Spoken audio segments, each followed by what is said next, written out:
Hiya! So today's video is going to be about three things. One is an update on me, generally. Number two is how to get in contact with me because I cannot reply on YouTube. And thirdly will be about the stuff that I wasn't brave enough to say before, but I am now. So, number one, feeling good. Doctor says that all is okay, bloods are okay. I'm a little low on potassium, so he's prescribed me potassium tablets. I've also been told that I can stop taking prosaconazole, so that's one less tablet I have to take. I've also stopped the injections, and he's pretty pleased with me. I think not today, but last week when I went to go and see him, he was like, not got really much to say. And I was like, great, have I come all the way to Birmingham for you to say that? But everything's good. I've still got another PET scan to do because, like I said before, we've still got activity, but a hell of a lot less activity. He wants to see me for another 2 weeks, which will bring us to week 8. And then he'll transfer me back to Northampton Hospital, so I shall be checked up there. So yeah, that's really pretty much it in regards to an update. But I'm feeling a lot better. I think I look a lot better. Everyone tells me I look a lot better, actually. I still get exhausted quite quickly. However, my recovery time is getting quicker. Still go lightheaded a bit, but that's only because of all the drugs that I'm on. But other than that, I'm feeling good, feeling good. Right. So secondly is how to contact me. So again, I'm not being rude. I do see all your comments on YouTube, but it won't let me reply. So if you want to contact me or ask me any questions, I'll be blunt, I'll be truthful, I'll tell you what's what. There's no point in fluffing it up. In fact, I don't think you can fluff up cancer. It's like, rolling shit in glitter. It's still shitty. But you can contact me at Mum versus Cancer on Instagram. That's the English spelling of mum, so MUM_VS_cancer. And I shall reply to you on there. And thirdly is the stuff that I wasn't brave enough to tell you before. And that'll be that it's really, really, really hard to stay positive. Now, I've been pretty positive through all my videos. Now, I haven't tried to fluff anything up, like I said.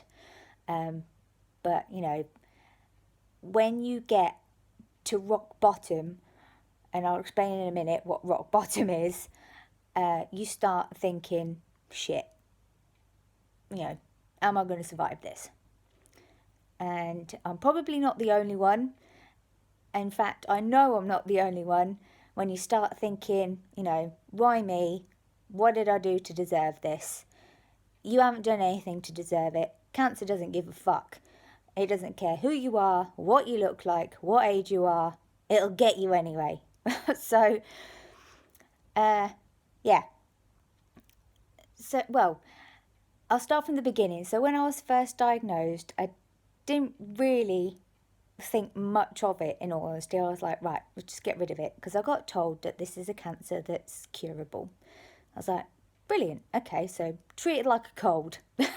It can be got rid of. It didn't really occur to me, and it didn't start worrying me until I relapsed.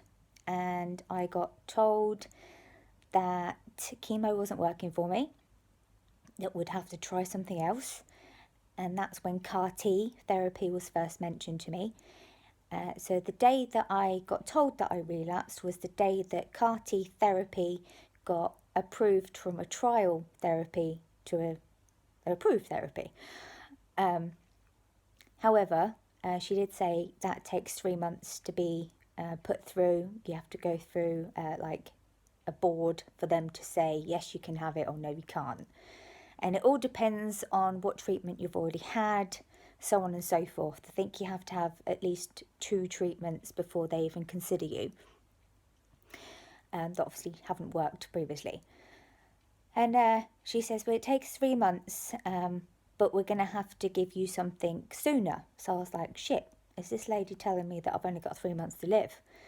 Basically, yeah, she was. So she said to me that we're going to have a think and we'll get back to you later today. So obviously on my way home I was thinking, oh shit. Anyway, she come back to me and said that we're going to put you through to the CAR-T to see if we can get you approved. And I was like, well, I thought you said I needed something quicker because I can't wait 3 months. And she goes, well, what we're going to have to do is bridge the gap. So the bridging of the gap started, and that's when I started thinking, oh crap, and having the thoughts of, you know, am I going to be able to watch my daughter grow up? Am I going to have a life again? You know, like I said, why me? Blah, blah, blah.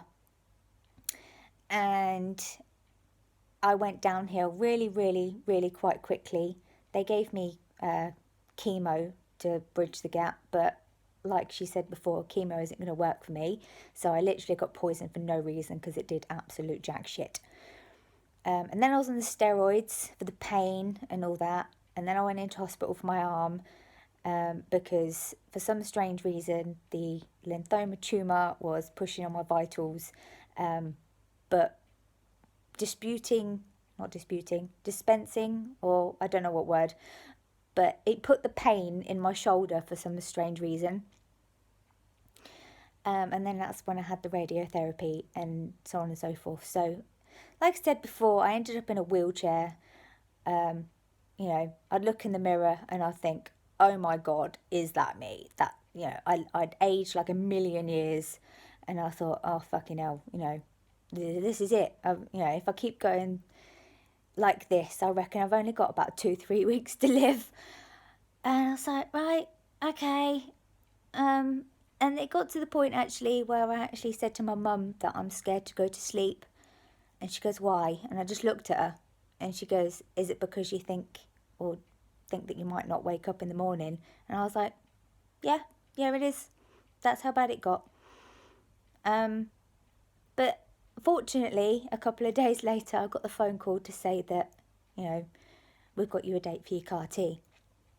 So I just kept thinking about that and thinking about my daughter and, you know, just trying to stay as positive as possible, saying that this CAR-T is going to work. It will work. It has to work, because if it doesn't, that's it. But here I am on day 42 after the CAR-T infusion, and like I said, I feel loads better, look better, I'm able to do stuff, and it's a miracle, really. It did cost £500,000, so I'm quite expensive right now.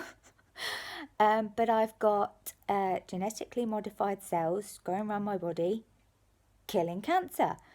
So, yeah, I just keep thinking of that, to be honest. I'm like, you know, I'm superhuman right now. That's pretty much it. So if you are having those kind of thoughts in the back of your head, you know, you just have to try and think, well, you know, I'm here, and think about what you're here to live for. You know, if you've got sons, daughters, pets, if you haven't got sons and daughters, you know, you've got to be here for them. So if you could just think of that, that's my advice. Obviously, in staying positive.